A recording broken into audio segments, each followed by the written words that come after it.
Excuse me. हा. तर आम्ही एक कॅम्पेन करतो. अरे वा. दोस्त दोस्त ना रहा. अरे का? तुम्ही तुमच्या मित्राला कॉल करायचा आणि 200 रुपये मागायचे. एवढंच? अहो आत्ता करतो. लागला कॉल. ऑफिस मध्ये असेल. नाही बेरोजगार आहे, उचलायला वेळ लागतो त्याला. नालाय काय नाही नंबर. इग्नोर करत असेल. ओ मॅडम थांबा ना जरा. हॅलो.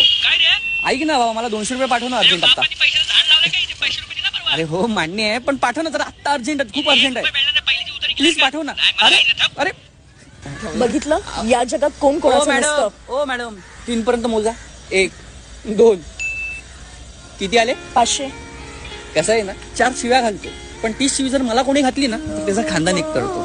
कुठे जायचं असेल तर वेळेवर कधीच येत नाही, पण हा गरज लागली ना तर वेळेवर जाऊन येतो. माझा बाप बोलतो, ह्या पोरासोबत दिसला ना तंगडे तोडून हातात देईन, तरी नाल्याक दुसऱ्या दिवशी माझ्या बिल्डिंग खाली उभा असतो. कसं आहे ना, रक्ताचा नसला ना तरी तो हक्काचा असतो, कारण मित्र हा फक्त मित्र नसतो, आपला भाव असतो. 500 रुपये पाठवलेत. येत आहे डेटला? नको, माझी गर्लफ्रेंड वाढवते. क्यूट आहे तुम्ही. कट करा.